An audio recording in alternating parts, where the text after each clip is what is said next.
Hi, I'm Matthew Day, and I'm a leading UK Salesforce implementation expert.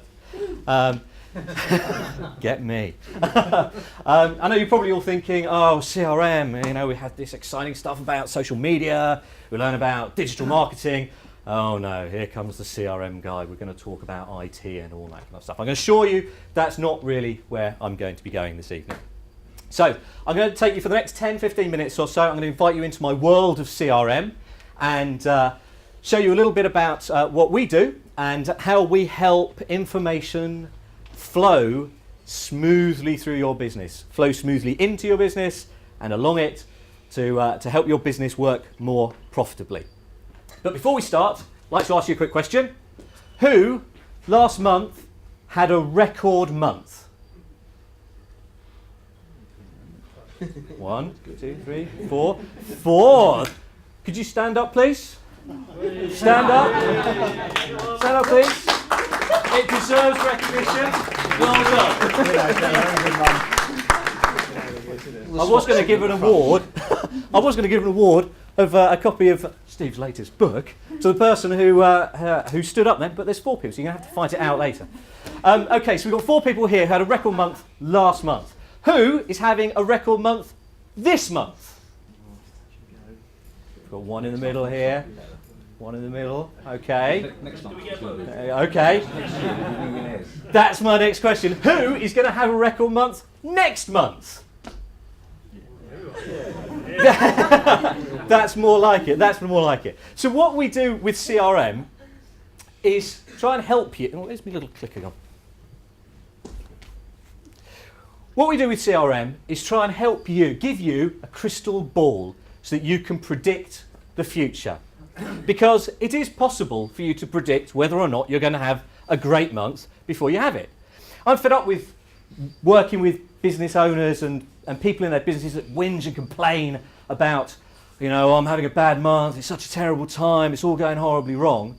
Well, there's things that you can do about that, and there's ways in which you can, and what I'm going to show you today is a few ways in which you can start tracking information that will help you build a sales pipeline that means you're going to have a profitable month. It might not be this month, it might be next month or the month after that, but by tracking information in a CRM, you can certainly improve your chances of having that record month.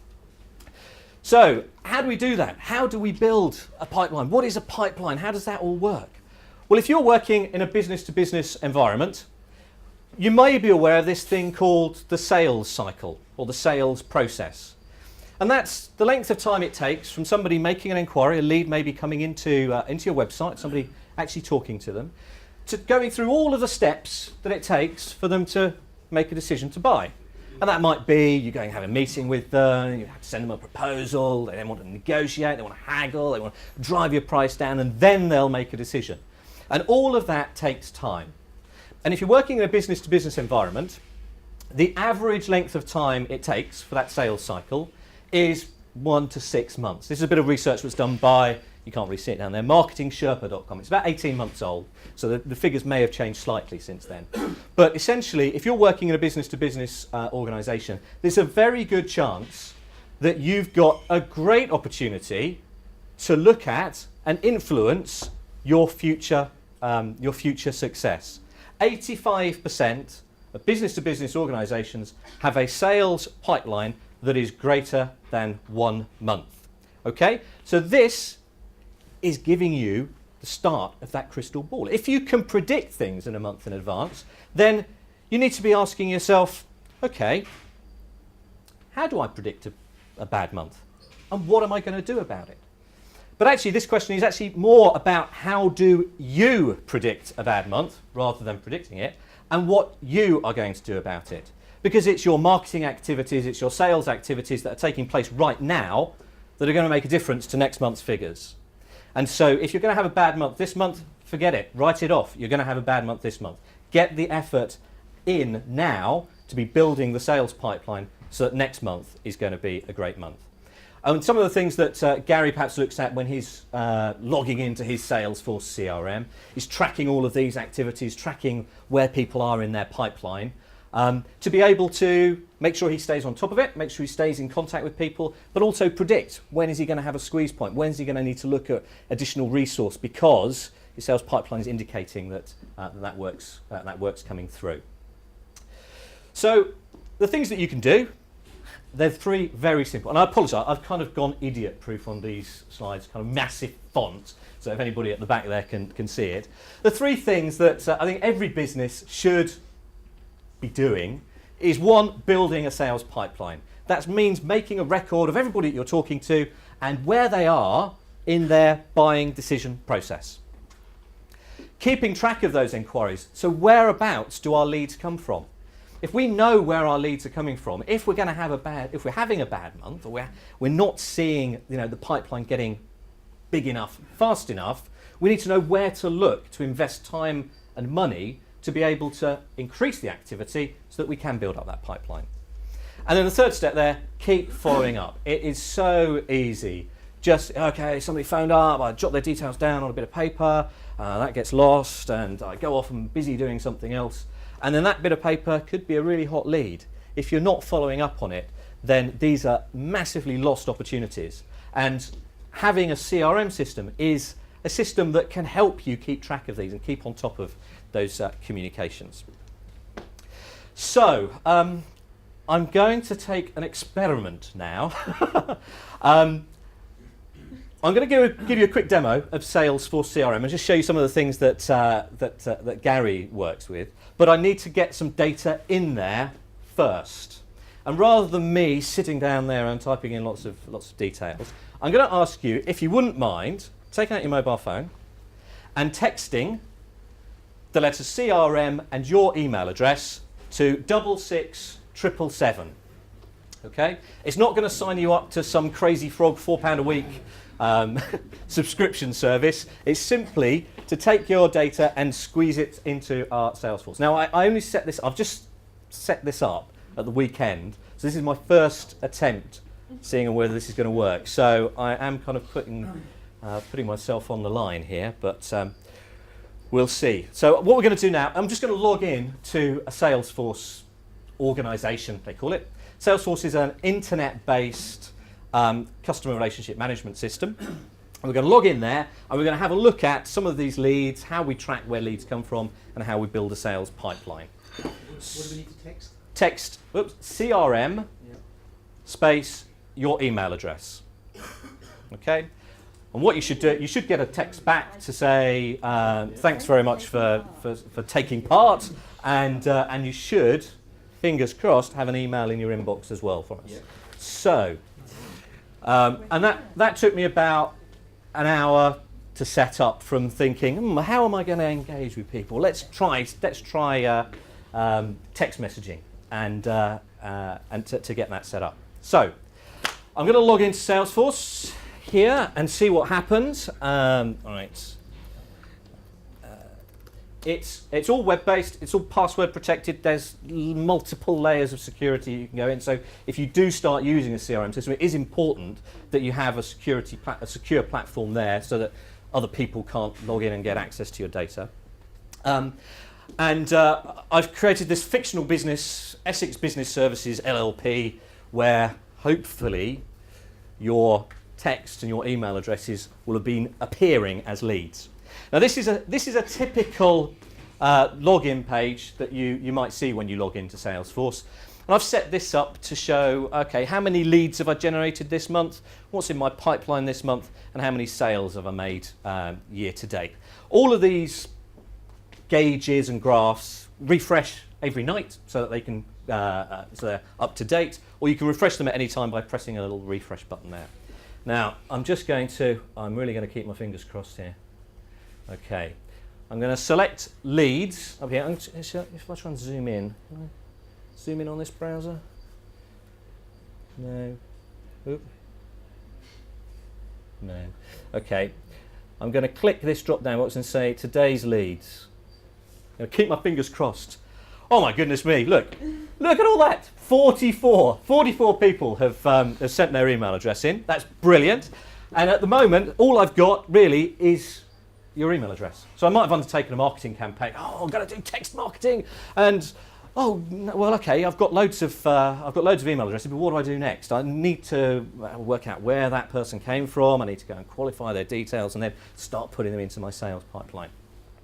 Now, fortunately, that's not too difficult. Let me just refresh this page. Michaela, you may have noticed at the back there, beavering away on a laptop, is going to be qualifying one of these leads. So, Michaela, have you got somebody whose details you've? Yeah, a little bit. Mark Reynolds. Mark Reynolds. Okay, Mark Reynolds. Teacher's pet. Let's have a look. Okay, so here's Mark. So at the moment we don't have Mark's details, or Mark's name. But Michaela's going to just do a quick update on this record. But here we can see this is just like a typical contact form. That's the kind of information that you might store in somebody's address book. They've got their name, their company, their job title, their address, their mobile number, phone number, and email. And a part of a CRM is just a nice big contact book for you to keep a record of all the people that you deal with in the business. But there's other smart stuff that you can do with it. So, for example, here we've got here lead source seminar partner. So, what I set up in the CRM system that anybody who texts needs to have their lead source set to seminar partner. Now, what that happens is if this person then starts entering into my sales pipeline, I know that any revenue that I book from them is linked directly to that lead source. So I can start tracking back going, hang on a sec, these seminars are good things for me to be doing to grow my business because I can see exactly how much revenue I'm generating from them. I've also added a couple of extra little fields in here. You probably can't, certainly at the back, you probably won't be able to see. Saying ideal contact frequency and contact status. One of the things that it's very easy to do is lose track. Oh, I forget to stay in touch with these people. How frequently should I stay in touch with them? And if you're, and this works better if it's a human operating this. There's great systems that are out there that can do this nurturing using email marketing and other techniques. Once you actually start talking to people, then you might want to stay. Okay, I want to stay in touch with them on the phone or meeting at a certain frequency.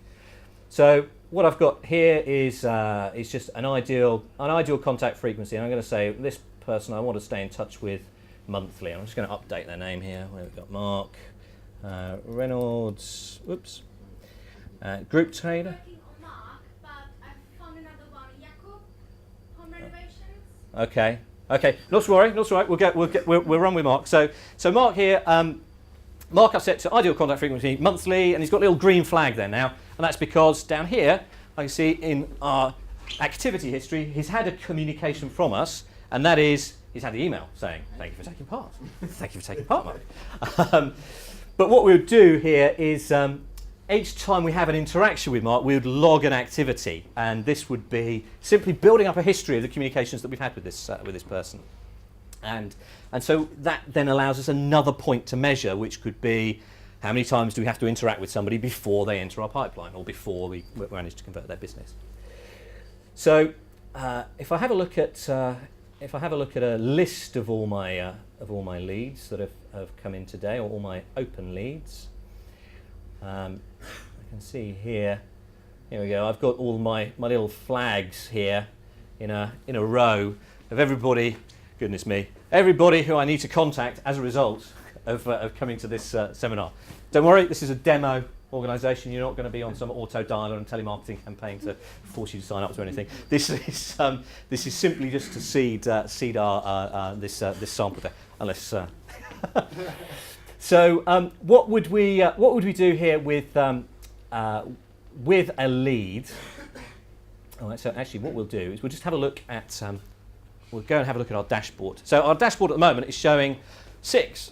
My target is 9. I need to hit 9 leads a month. That's what my business needs to do in order to generate sufficient leads for them to qualify to then enter into the sales process and hit my sales target.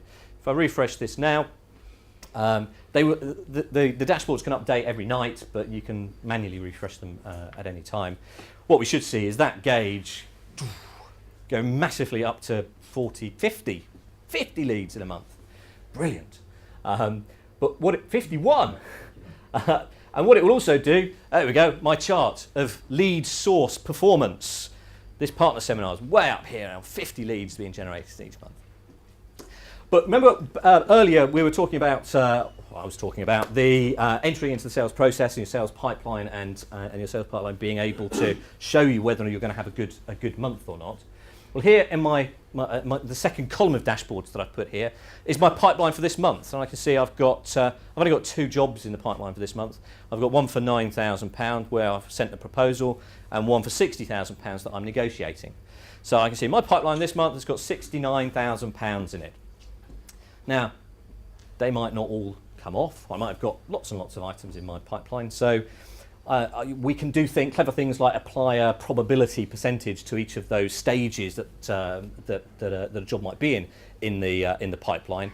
And so my balanced expected revenue this month, on average, would be 49,500.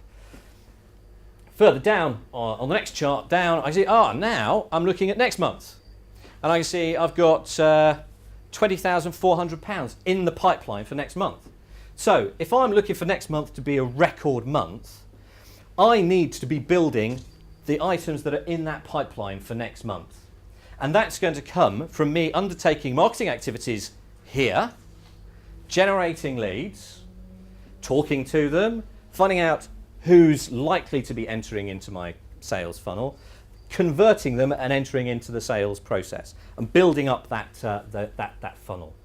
So if I go back to Mark, Mark's a nice chap, been in touch, loves Salesforce, really interested in moving forward. I hit the convert button, magic, conversion. Convert button means marketing has been a success. It's generated somebody who's interested, it's generated somebody who's in a position to buy, and they're ready to move forward, and you can unleash your sales reps with them. So we're going to say group trader is going to buy, what are they going to, HR services for 3 years. Brilliant. Okay, so I convert. Now, what that means is Mark is no longer a lead.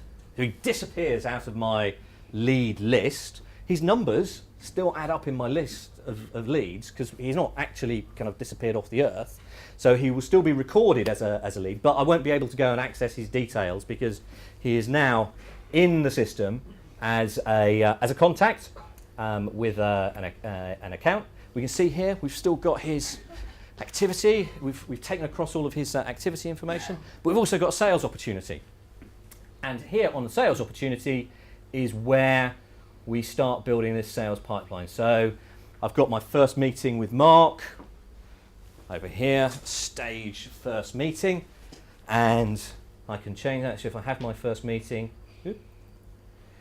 I can move it through the sales process. Now, a lot of people, when they think of sales process, they might think of the great big American long lists of different procedures that you have to go through. I just try and make it really simple. The sales process can be something as easy as, okay, I've met them once, I've had a second meeting, I've got a negotiating with them, and they're going to either take the business and they're going to work with me, or they're not. So trying to keep this sales process really simple is key. But as we go through the sales process, we can specify an amount that we're working with. So maybe he's worth 70 grand. This chap. You know what? This has been a real worthwhile marketing exercise. And he's going to make a decision by the end of next month. Brilliant. So here we go. Mark, group trader, in my pipeline. Let's go and have a look at the dashboard. We'll see what happens there. Refresh it, and what we should see is that our pipeline then builds for next month. Now, because this is a multi-user platform and it's based on the internet, people don't have to be sat in your office kind of sitting on the keyboard. You can access this on an iPad, on an iPhone, from a laptop, from anywhere in the world. So, where it was, sitting on a beach, checking the sales figures, what's in the pipeline, get them more seminars, go and get some more business. You can measure the performance of your business from afar, and you can predict whether you're going to have a great month or not a great month in advance. So here we go, we can see that pipeline's gone up. I've got one at first meeting, one at second meeting, one at negotiating. There's my pipeline's been adjusted. I've now got a pipeline for next month of £90,000. Much more healthy, much more likely that I'm going to make a record month next month. So that's a really, really quick spin through Salesforce CRM. I know I haven't got time to go through it into all the detail, but if you want to get more information, you've got my number, you've got the text. And so let's just, I don't think I've got many slides left here. Let's have a look. Here we go. Okay, margin of success here. Stuart McGeechan, he's knighted for his services to rugby. He was part of the VIP team for the Lions Rugby Tour, the successful Lions Rugby Tour of Australia. And one of the, and before they went, this is not afterwards, but before they went, he commented on what it takes to win a rugby game, and a couple of key points that came out of it that actually resonated with me, and thought, you know what, that's exactly the same in business. What it's all about is the excellence of repeating the basics and of being able to make a difference for half a second in a game. You only need to be 0.5% better than your competitors to win the business, but you need to be better. A test match animal knows what's required, and he does it again and again and again. So when we know the basics, we need to keep repeating it. And the way that we'll keep repeating it is by systemizing it. So in your businesses, if you're able to take away from this evening, test marketing activities, measure the results of them, and then systemize to repeat those that work, then I'm a happy man. I've been Matthew Day, CRM Superstars. Thanks very much for your attention this evening. Thank you.